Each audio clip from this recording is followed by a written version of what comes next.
Hello, this is Matthew. Wanted to talk to you a little bit today about hydrogen injection. I know a lot of people don't really even know what hydrogen injection is, but there's been a lot of buzz about alternative fuels and different methods of reducing your fuel consumption in your vehicle. And hydrogen injection is really a phenomenal way to do just that. So let me give you a little bit of background on some of the hydrogen injectors that we've been exposed to in the past. Typically what manufacturers have done in the past is they've built a unit the size of, of an aquarium, and they filled it with distilled water. And why in the world would they use distilled water, you might ask? Well, if you don't use distilled water to split the elements apart into hydrogen and oxygen, what you have to do is use a hydrogen tank. So in effect, you have a small hydrogen bomb driving around your vehicle with you. And just not that appealing to have something that explosive. So the alternative to that is to take distilled water and split the elements apart into hydrogen and oxygen, H2O. And now you have hydrogen on demand, which means there is no storage required for the hydrogen. All you do is store water, which is obviously harmless. Now, the catch is you need to use distilled water as opposed to tap water or dirty water, because these instruments are very precise, and if there are contaminants or minerals in that water, what they're going to do is build up and clog up the system and create a problem where you don't have any flow for that hydrogen to go through the tubing. And what happens is it goes right into the air intake of the engine, and that air intake then is enriched by the hydrogen. And a lot of guys in the past have used that hydrogen to enrich the air basically as a fuel. So that hydrogen goes into the air intake, it goes into the cylinder heads, and it explodes because hydrogen is highly explosive. But we found that that's not necessarily the best way. By the way, it's hot today. It's about 90 degrees outside, so a little bit of sweat coming my way. My apologies.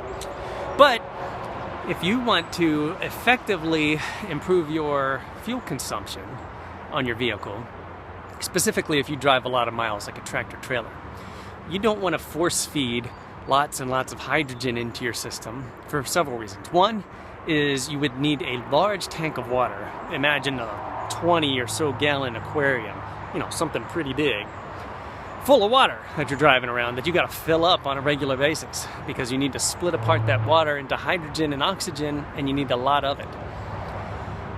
So that's one problem. The other problem is to split apart that level of water. The process used is electrolysis. So you need a fair amount of current to split that amount of water into hydrogen and oxygen through the electrolysis process. So what that means is you need a beefed up alternator. You're talking anywhere from 20 to 40 amps of continuous current that is required to split that kind of volume of water. And that's somewhat unreasonable too, because now you have an additional cost of increasing the size of your alternator. So let me talk to you about another way to do this.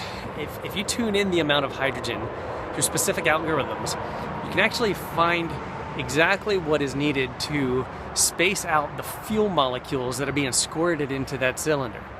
And hydrogen is the lightest element on the periodic table. So that means it's going to disperse everywhere and anywhere it can. So what happens is when the diesel molecules are being sprayed, that hydrogen comes in there and surrounds it and separates all the diesel molecules.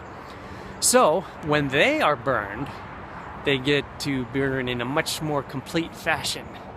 And that's good for several reasons. You get more energy out of your diesel fuel. Or it could be any fuel. For example, it could be compressed natural gas. It could be gasoline. Anything that burns in a combustion engine will work with this.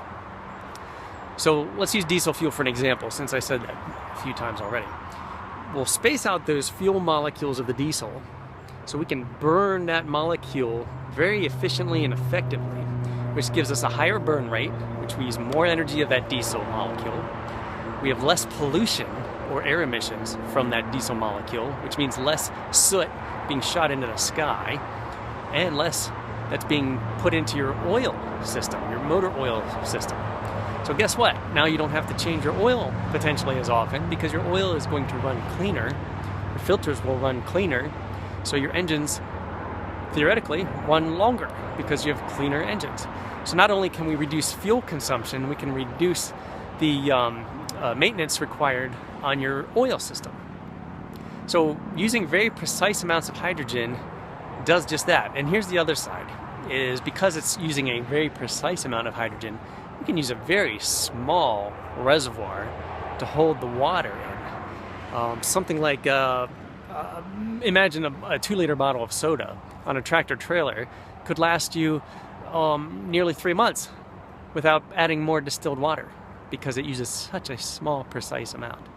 So, small amounts of water, very safe, very efficient, and by the way, we've seen results anywhere from 8 to 30% reduction in your fuel consumption, which means that's your bottom line. Every dollar you're spitting out there, you could save 8 to 30%. Now, typically in a transportation application where your the speed of the motor goes up and down, you're going to be somewhere in the 8 to 20% range. But if you're in a stationary application, such as a generator or a long-running boat, you know, that has a very consistent RPM, you could be as high as 30%. So very, very good option. So if you want any more information about hydrogen injection, I'm one of the guys you can talk to. I've done a lot of research, know many companies, and I have some very, very fine preferences because of the volume, the amount of current. By the way, if you use the precisely controlled hydrogen injector, instead of 20 to 40 amps, you're only looking at consumption of around 2 amps. So very little draw on your alternator, very little amount of distilled water needed, and very nice returns shown in your gas tank. So yeah, fill out one of the forms below so you can get some feedback from me if you give me some feedback, or you can email me directly through the site here. Again, looking forward to your feedback, and hopefully this was helpful information. Thank you very much.